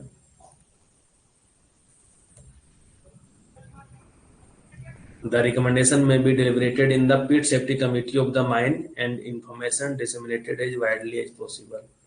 इसमें सुटेबल इंफ्रास्ट्रक्चर एरिया लेवल पे प्रोवाइड करना चाहिए कि एडवांस में बोरहोल हम लोग ड्रिल करके पता कर पाए कि कहाँ पे वाटर लोड वर्किंग है, इम्बैंकमेंट है अगेंस्ट रिवर एंड जोर। इम्बैंकमेंट का काम क्या होता है ध्यान रखना, एग्जाम में इम्बैंकमेंट का एक क्वेश्चन भी पूछा हुआ था। एमसीक्यू क्वेश्चन जो पटेल सर क्लास में करवाए हुए थे। Embankment provided against river and जोर, जो रिवर होता है, तालाब जो होता है, या जोर वही नाला वगैरह टाइप से ही होता है, पतला सा पानी वगैरह जो बहता है, तो उसके अगेंस्ट में एम्बैंकमेंट प्रोवाइड किया जाता है कि नदी या जोर का पानी माइंस में ना घुस जाए। डैम देखते हो, डैम में जो बांध बनाया जाता है, बांध होता है, वही एम्बैंकमेंट बोले तरीके से। टू गार्ड अगेंस्ट, एम्बैंकमेंट का काम क्या करता है? To guard against inundation should be designed properly keeping in view the engineering parameter। Embankment जो एक तरीके से इनंडेशन के अगेंस्ट में एक तरीके से गार्ड का काम करता है, इंजीनियरिंग पैरामीटर को ध्यान में रखते हुए उसको डिजाइन करना चाहिए। इसका कुछ हाइट वगैरह भी कुछ है, ठीक है। और जो डिटेल ऑफ कंस्ट्रक्शन है वो अंडरग्राउंड प्लान और वाटर डेंजर प्लान में दिखाना चाहिए।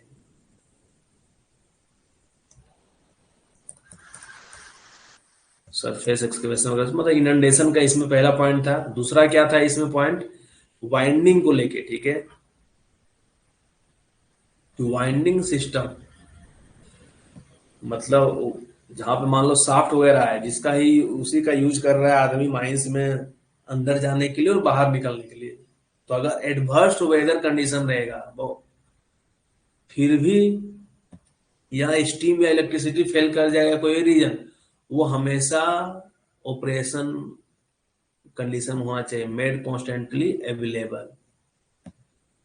वाइंडिंग सिस्टम जो होना चाहिए, तो winding system serving as,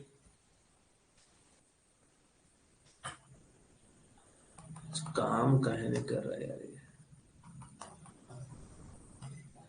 winding system serving as sole means of ingress and egress may be made constantly available. ऐसा देखना, एक माइंस में बीसीसीएल में डिजास्टर भी हुआ है, गजली टार कोलियरी था, गजली टार है या फुलारी टार, देखना कुछ सर्च करना गूगल में तुमको मिल जाएगा। जहां पे क्या था कि वो जो दामोदर नदी या जिसका भी था डैम कुछ था ऐसा, जिसका अचानक से वाटर लेवल हाई हो गया, माइंस में पानी घुस गया, पावर कट गया, स्टीम इंजन चलता था शायद, तो कुछ हुआ है कि वो काम करना बंद कर दिया, वर्कर लोग माइंस में फंस गया था और डेथ हो गया था, बहुत 20-25 आदमी कम से कम। इसलिए बोला जाए कि extreme weather condition, adverse weather condition भी रहे, फिर भी बाइंडिंग सिस्टम अपना अवेलेबल होना चाहिए। मतलब है कि वैसा फैसिलिटी पर इलेक्ट्रिसिटी चलने वाला, स्टीम से चलने वाला, और कुछ वहां जनरेटर वगैरह का फैसिलिटी दे दी कि हाँ वो बंद ना, और साथ में इफेक्टिव कम्युनिकेशन में B established with in the mine and between the mine. मतलब माइंस के अंदर इफेक्टिव कम्युनिकेशन, और आसपास में अगर माइंस है तो माइंस के दो माइंस के बीच में कि हम लोग अगर कोई व्यक्ति फंस जाता है उस केस में सेफली विड्रॉल कैसे करेंगे। और साथ में इनंडेशन वगैरह में क्या होता है, सर्वे का बहुत बड़ा रोल होता है, क्योंकि एग्जैक्ट जानकारी वही बताएगा पानी वगैरह को लेकर सर्वे करके। तो रिकमेंडेशन ऑफ जो छठा national safety conference in mines था, जहां पे था suitable cadre structure for mine surveyor and upgradation of their skill by availing facilities at various institutions, appointment of qualified surveyor, and providing infrastructure including computerized facility at area level to oversee survey work of the mine etc में भी implemented। मतलब छठा national safety conference में जो सुझाव दिया गया था कि सर्वेयर सफिशिएंट नंबर में होना चाहिए, क्वालिफाइड होना चाहिए, उसको सही तरीके से ट्रेनिंग प्रोवाइड करना चाहिए कि हाँ वो सारा काम अच्छे तरीके से कर पाए, तो ये सारा चीज होना चाहिए। तो जहां पे भी इनंडेशन पानी खतरा होगा, सर्वे का रोल बहुत ज्यादा होता है, ठीक है, कॉमन सेंस में वैसे भी ध्यान रखना। और साथ में रिसर्च एंड डेवलपमेंट एफर्ट देना चाहिए, जोर लगाना चाहिए, to continue to develop a system for construction of water tight chamber as last refuge below ground in case of inundation. कि अगर इनंडेशन माइंस में हो जाता है अंडरग्राउंड माइंस में, तो उस केस में क्या है कि जहां पे आदमी लोग जाके आश्रय ले सके, जहां पे आदमी लोग जाए और वाटर टाइट रहेगी, पानी उस जगह पे घुसे ही ना, तो वैसा चेम्बर बनाने में रिसर्च और डेवलपमेंट काम मतलब R&D होना चाहिए। ये नोवा नेशनल सेफ्टी कॉन्फ्रेंस का बात है, ठीक है।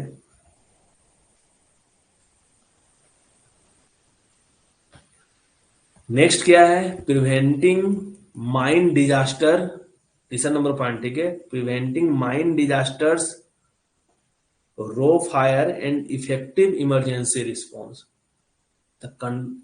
माइंस में जो फायर का रिस्क अगर है तो उसको कंसीडर करते हुए जो भी कोल माइन कंपनीज है, जितनी भी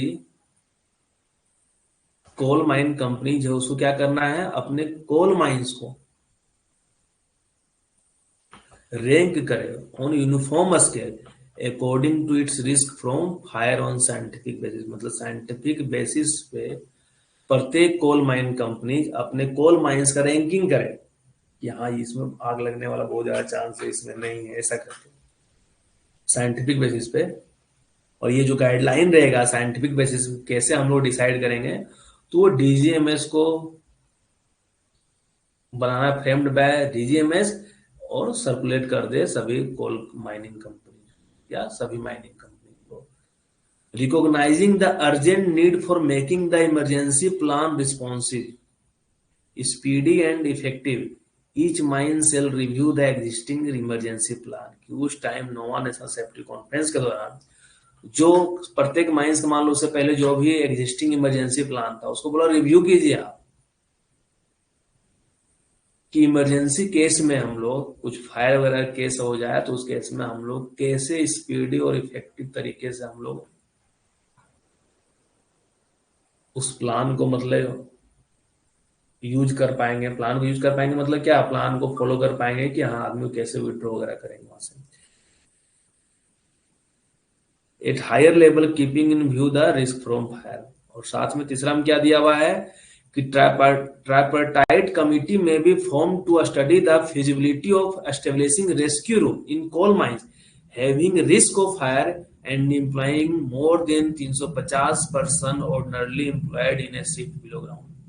कि अगर किसी शिफ्ट में बिलो ग्राउंड माइंस में 350 से ज्यादा व्यक्ति है और आग लगने का चांस है, तो वहां पे जो ट्राइपार्टाइट कमिटी होता है, DGMS, trade union, mine management का, वो सब एक स्टडी करे, फिजिबिलिटी स्टडी करे कि क्या रेस्क्यू रूम ऐसा केस में होना चाहिए या नहीं होना चाहिए। ये सब पे फिजिबिलिटी स्टडी करे, संभव है या नहीं है, तो ध्यान रखना। और नेक्स्ट क्या है कि ट्राइपार्टाइट कमिटी में भी form to study the feasibility of storing oxygen type self rescuers. कि जो भी माइंस का स्ट्रेटेजिक प्लेस है बिलो ग्राउंड कोल माइंस में जहां पे फायर का रिस्क है, तो सफिशिएंट क्या है कि फायर होगा तो स्मोक आएगा, धुआं आएगा, आदमी का दम घुटेगा, कार्बन मोनोऑक्साइड गैस। तो उस केस में ऑक्सीजन टाइप जो storing oxygen type self rescuer को रख दिया जाएगा जगह जगह पे कि आदमी को ऑक्सीजन कमी ना हो, उसको पहन के फिर वहां से निकल दे। So as to cater the need of the person who can be affected in emergency। Emergency में जो व्यक्ति अफेक्टेड होगा तो वो उसका क्या कर पाए, यूज कर पाए। अब प्रत्येक माइनिंग कंपनी को अपना एक स्ट्रक्चर ट्रेनिंग प्रोग्राम फॉर्मुलेट और इम्प्लीमेंट करना चाहिए। किसके लिए, फॉर डेवलपमेंट ऑफ अवेयरनेस, सभी वर्कर लोग को जागरूक करने के लिए।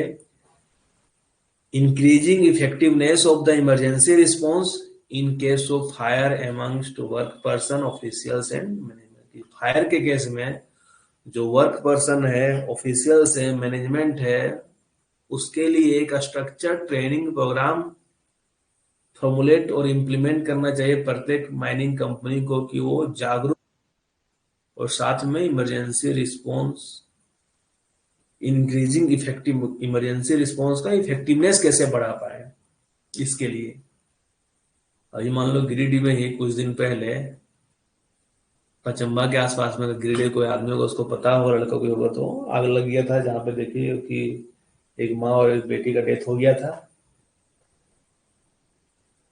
तो वहां पे हम लोग माइन से भी रेस्क्यू 10% हो गया हुआ था, लेकिन वहां पे उन लोग का जान बच सकता था अगर वहां पे कुछ मतलब यार, जो फायर फाइटिंग मान लो किसी डिस्ट्रिक्ट का होता है, अगर वहां पे कुछ सेल्फ रेस्क्यू टाइप से गैस मास्क वगैरह रहता, फायर प्रूफ जैकेट रहता है कि उस आग में जागता आदमी फिर भी उसको कुछ ना होता, तो उस माँ बेटी की जान को बचाया जा सकता था। लेकिन ताकि वैसा कुछ फैसिलिटी था ही नहीं।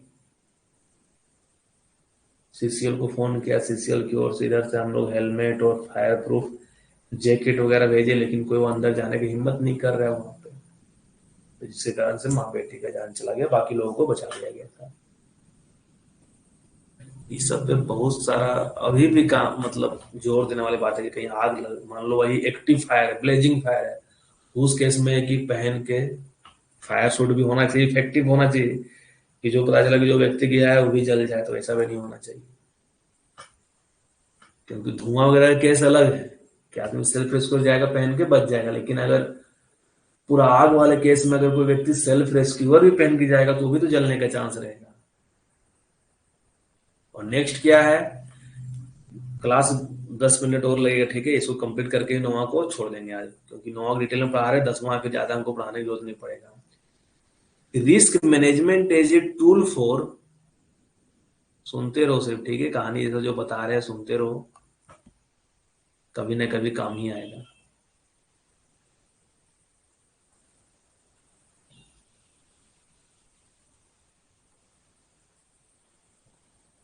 क्या वो भाग गया क्या? हाईलाइट करके रखे हुए थे।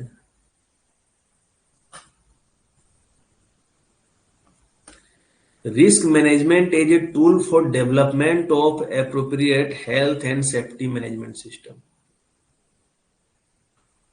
कि रिस्क मैनेजमेंट का एज ए टूल की तरह यूज करें, किसके लिए? For the development of appropriate health and safety management system. तो प्रत्येक माइनिंग कंपनी को वैसा एक या एक से ज्यादा माइंस को आइडेंटिफाई करना चाहिए, और वहां पे should undertake a formal risk assessment process. वहां पे फॉर्मल एक रिस्क असेसमेंट, जिसका उद्देश्य रहेगा reducing the likelihood and impact. हम लोग क्या पढ़ते हैं, रिस्क स्कोर जो निकालते हैं, probability into exposure into consequences, या लाइक्लीहुड इंटू कंसिक्वेंसेज। और लाइक्लीहुड का होता है प्रोबेबिलिटी इंटू एक्सपोजर। तो कंसिक्वेंसेज मतलब क्या है कि उसका असर क्या हो रहा है, इम्पैक्ट मतलब भी वही मीनिंग निकल रहा है। तो ध्यान रखना, ऐसा कभी दे सकता है कि जो रिस्क असेसमेंट होता है हम लोग उसमें लाइक्लीहुड और इम्पैक्ट का स्टडी करते हैं, लाइक्लीहुड, और तुमको कंसिक्वेंसेज नहीं देगा, कुछ अलग वर्ड यूज करेगा, जैसे इम्पैक्ट यूज करेगा, तुमको वही टिक करना है। Reducing the likelihood and impact, किसी होने का संभावना, उसका असर को अगर कम कर देंगे, वही मेन एम रहेगा किसी भी मिसहेप, किसी भी दुर्घटना वगैरह का, ऑफ ऑल काइंड इन दम, ऑल काइंड इन माइंड। और उसके अकॉर्डिंग रिस्क असेसमेंट, जो एक किसी माइंस में जिसको आइडेंटिफाई करके चिन्हित करके, एक या एक से ज्यादा माइंस में जो लाइक्लीहुड और इम्पैक्ट का स्टडी करके, मतलब जहां पे रिड्यूस किया गया और वहां पे जो रियल पाया गया, उसको क्या करना है, वही रिस्क असेसमेंट प्रोसेस को और सारे माइंस में एक्सटेंड करना चाहिए। और risk assessment should aim an effective aim at effective management of risk by identifying, ये दो पॉइंट है कि risk assessment process should aim at effective management of risk. Risk assessment process का उद्देश्य क्या है? ये उद्देश्य जो है कि हम लोग कैसे इफेक्टिव मैनेजमेंट कर पाए रिस्क का। रिस्क का मैनेजमेंट कैसे करेंगे, इसके लिए हम लोग आइडेंटिफाई करेंगे कि कौन सा रिस्क जो है are most in need of reduction, कौन सा रिस्क ऐसा माइंस में ऐसा कौन सा खतरा है जिसको एक रिडक्शन करना बहुत ही ज्यादा जरूरी है, and option for achieving that risk reduction. और उस रिस्क को कैसे हम लोग रिड्यूस कर पाएंगे, क्या ऑप्शन है हमारे पास, मतलब वो जो है ESS ATP एलिमिनेट कर पाएंगे, सेपरेट कर पाएंगे, सब्स्टिट्यूट कर पाएंगे, एडमिनिस्ट्रेशन कर पाएंगे, ट्रेनिंग दे पाएंगे, PP, क्या ऑप्शन है हमारे पास कि उस रिस्क को हम लोग रिडक्शन कर पाएंगे। और दूसरा क्या है कि which risk need careful on going management, कौन से रिस्क को जो हम लोग का ऑनगोइंग जो मैनेजमेंट चल रहा है वो किसको सावधानी पूर्वक केयरफुल ऑनगोइंग मैनेजमेंट चाहिए, और the nature of ongoing attention, और किस प्रकार का अटेंशन चाहिए उस रिस्क को, किस प्रकृति का होना चाहिए अटेंशन। तो ये दो चीजें ध्यान देना, इंपॉर्टेंट पॉइंट है कि रिस्क असेसमेंट प्रोसेस का जो मेन उद्देश्य है कि इफेक्टिव मैनेजमेंट हम लोग रिस्क का कैसे करें। इसके लिए दो चीज का आइडेंटिफाई करते हैं कि कौन सा रिस्क को तुरंत अटेंशन देना है रिडक्शन के लिए, और उस रिस्क को कम करने का क्या उपाय है, मेरे पास ऑप्शन क्या है। दूसरा क्या है कि विच रिस्क, कौन से रिस्क को चाहिए, जरूरत है अभी careful on going management, which risk need careful on going management की, जो करंट में जो ऑन गोइंग हम लोग रिस्क मैनेजमेंट कर रहे हैं, तो कौन से रिस्क को ये अभी जरूरत है केयरफुल ऑन गोइंग मैनेजमेंट का, और नेचर क्या है हम लोग जो ऑन गोइंग अटेंशन कर रहे हैं उसका। और risk assessment exercise should follow an appropriate process. तो ये तीसरा पॉइंट इंपॉर्टेंट नहीं है, लेकिन 4.4 इंपॉर्टेंट है कि risk management plan shall be prepared on the basis of risk assessment. हम लोग क्या करेंगे, रिस्क असेसमेंट करेंगे, उस बेसिस पे हम लोग क्या करेंगे, उस रिस्क का मैनेज करने की कोशिश करेंगे। पहले असेसमेंट करेंगे क्या खतरा है, कितना खतरनाक है, और जब ये पता चल जाएगा तब हम लोग कोशिश करेंगे उसको कम कैसे करेंगे, मैनेजमेंट कैसे करेंगे। तो risk management plan shall be prepared on the basis of risk assessment, और इसको इंप्लीमेंट कर देंगे जितने भी आइडेंटिफाइड माइंस है। ठीक है, तो ये रिस्क असेसमेंट मैनेजमेंट की बात हुआ। नेक्स्ट है quality control for improving safety. Quality control cell के बारे में बात किए हम लोग, स्ट्राटा कंट्रोल के बारे में बात किए, स्ट्राटा सेल कंट्रोल सेल के बारे में बात किए। तो quality control for improving safety, तो प्रत्येक माइनिंग कंपनी और जो मैन्युफैक्चरर है, जो सप्लायर है, सेल सेटिस्फाई, खुद को सेटिस्फाई कर लेगा कि जो भी प्रोडक्ट है हैज वैलिड अप्रूवल, मतलब उसका अप्रूवल, वैलिड अप्रूवल के साथ प्रोडक्ट दिया जा रहा है मान लो, या बनाया जा रहा है जो भी है, और उसका जो स्टैंडर्ड है, रिलेवेंट स्टैंडर्ड है, ISI BSI जो भी है, या DGMS का, वो स्टैंडर्ड के अकॉर्डिंग है। प्रत्येक लार्ज कंपनी जो है वो सेटअप करे अपना क्वालिटी कंट्रोल सेल, और जहां पे क्वालिटी कंट्रोल सेल ऑलरेडी है उसको स्ट्रेंथनिंग करे, उसका और मतलब उसको मजबूत करे उस क्वालिटी कंट्रोल सेल का, वेयर द सेम एग्जिस्ट। ठीक है, identify critical items which require testing for qualify SOS at the time of procurement. वैसा आइटम, क्रिटिकल आइटम जिसका है कि जब हम लोग प्रोक्योरमेंट कर रहे हैं, जब परचेज कर रहे हैं, तो उसका टेस्टिंग किया जाए कि वो क्वालिफाई कर पाए कि जिस क्वालिटी का हम लोग को चाहिए। And during use and arrange testing of the same, और जब यूज करें तो उस केस में भी टेस्टिंग का अरेंजमेंट होना चाहिए, और टेस्टिंग फैसिलिटी में भी सेटअप जहां पे संभव हो वहां पे करें। एनी डिफेक्ट और फेल्योर अगर रहेगा अप्रूव्ड आइटम का, और हैविंग BIS सर्टिफिकेशन में भी promptly brought to the notice of the, ये सब ने तुमसे पूछेगा कि क्वालिटी कंट्रोल सेल वाला ध्यान रखना, हम लोग पहले भी पढ़े हुए हैं। और लास्ट में छठा नंबर पॉइंट है, क्या है, communication system between DGMS office and mine management eight site. सीधा माइन मैनेजमेंट और DGMS ऑफिस के बीच में भी आपस में कम्युनिकेशन सिस्टम एक होना चाहिए। अब बाकी ब्लोन आउट के बारे में दिया हुआ है, मतलब ऑयल वाले के बारे में दिया हुआ है। ठीक है, occupational health surveillance in mining industry, इसमें बोला है 7वां नेशनल सेफ्टी कॉन्फ्रेंस में भी इसके बारे में बातचीत किया गया था। इसमें लास्ट वाला है वर्कमैन इंस्पेक्टर वाला है, increasing effectiveness of workers participation in safety management. कि जितने भी मैकेनाइज्ड माइंस हैं और माइन जहां पे HMM यूज किया जा रहा है मिनरल का एक्सप्लॉयटेशन करने के लिए, अगर 100 या 100 से ज्यादा आदमी वहां पे एम्प्लॉयड है तो वर्कमैन इंस्पेक्टर का अपॉइंटमेंट होना चाहिए। ये फर्स्ट टाइम बात किया गया है 9th नेशनल सेफ्टी कॉन्फ्रेंस में। वैसे तो हम लोग तो माइंस रूल के अकॉर्डिंग पढ़ते ही हैं कि 500 या 500 ज्यादा थे, और जो टेन्योर होगा सेफ्टी कमेटी का वो 2 साल का होगा नॉर्मली। ये ध्यान देना कि आगे हो सकता है कि 1 ईयर भी कहीं मिल जाए इसका।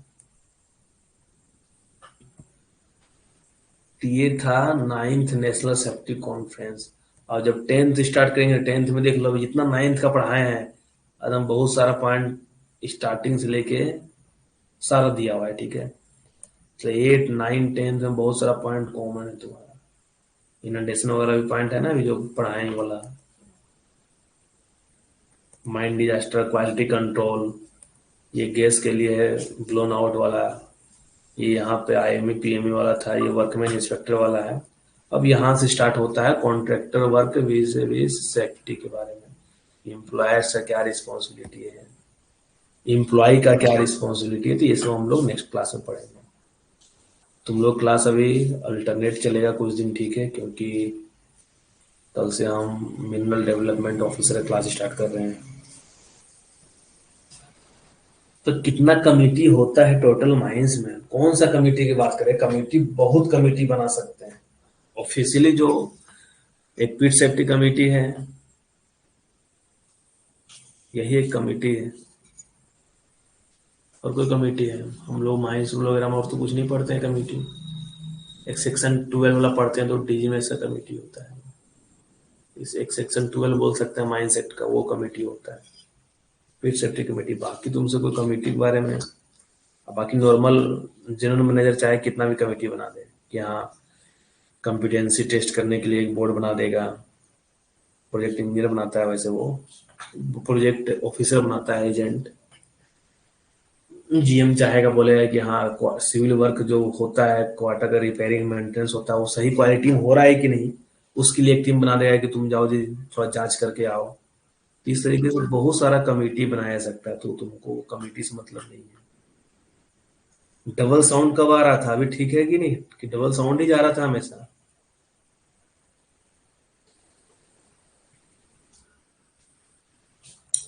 बस एक क्लास और, हम तो सोच रहे हैं जितना जल्दी खत्म हो जाए, लेकिन खत्म ही नहीं हो रहा है नेशनल सेफ्टी कॉन्फ्रेंस। सुन लो, 1 2 क्लास और लगेगा, कहानी की तरह बता देंगे, कंप्लीट हो जाएगा, ठीक है। लेकिन आठ, ये जो 8वां पढ़ाए 8वां का तो नोट्स मिल जाएगा, 9वां नेशनल सेफ्टी कॉन्फ्रेंस का नोट्स नहीं मिलेगा, क्योंकि वो DGMS का सर्कुलर का बुक से पढ़ा दिए, ठीक है।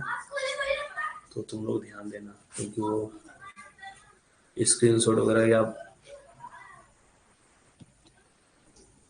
देख लेंगे, अगर PPT में डाल पाएंगे, टाइम मिलेगा तो डाल देंगे। अब तुम लोग अपना पढ़ाई कंटिन्यू करो, ठीक है। डेली हम बोलेंगे 4 5 घंटा अभी छोड़ दो, नहीं पढ़ो, लेकिन 2 घंटा जरूर पढ़ो। इसके बाद क्या हो, इसके बाद है ना, अभी बताया ना वो सर्कुलर का ही कुछ कुछ टॉपिक, जो पुराना जो है, जैसे सर्कुलर 18/1975 का, वो सब पढ़ाएंगे। कुछ क्लास और सर्कुलर का चलेगा, ठीक है। नेशनल NSC के बाद कुछ सर्कुलर क्लास होगा, उसके बाद फिर देखते हैं क्या करना है। उसके बाद कुछ क्लास NLC वगैरह पे बेस्ड देख लेंगे कि NLC का भी तो फॉर्म वगैरह फिलअप हो ही गया है, तो NLC का कुछ क्वेश्चन वगैरह देख लेंगे, इंपॉर्टेंट क्या क्या है चैप्टर वगैरह, वो सब कुछ देख लेंगे। किसी को और कुछ पूछना है? नहीं तो आज की क्लास ही समाप्त करते हैं। तुम लोग के पास अभी अच्छा टाइम है, एकदम पूरा जम के तैयारी कर लो, ठीक है। वैकेंसी नहीं आ रहा है, लेकिन जब आएगा तो फिर लगातार 4 5 सब्सिडी का आ जाएगा। तो तैयारी इस लेवल का करके रखो कि अपना सिलेक्शन हो जाए, उस टाइम चुकना नहीं है। और जो उस टाइम चुकोगे तो बहुत का फिर एज पार हो जाएगा, इस चीज का ध्यान रखना है। और मॉक टेस्ट वगैरह तुम लोग कंटिन्यू देते रहो। मॉक टेस्ट है कि अब हम एक ही सीधा मॉक टेस्ट में, जो भी मॉक टेस्ट अब आ रहा है लिंक सभी ग्रुप में शेयर नहीं कर रहे हैं, वो मॉक टेस्ट में अपलोड कर दिया जा रहा है, ठीक है। तो मॉक टेस्ट तुम लोग सभी लोग वहीं से जाके दो, ठीक है। थैंक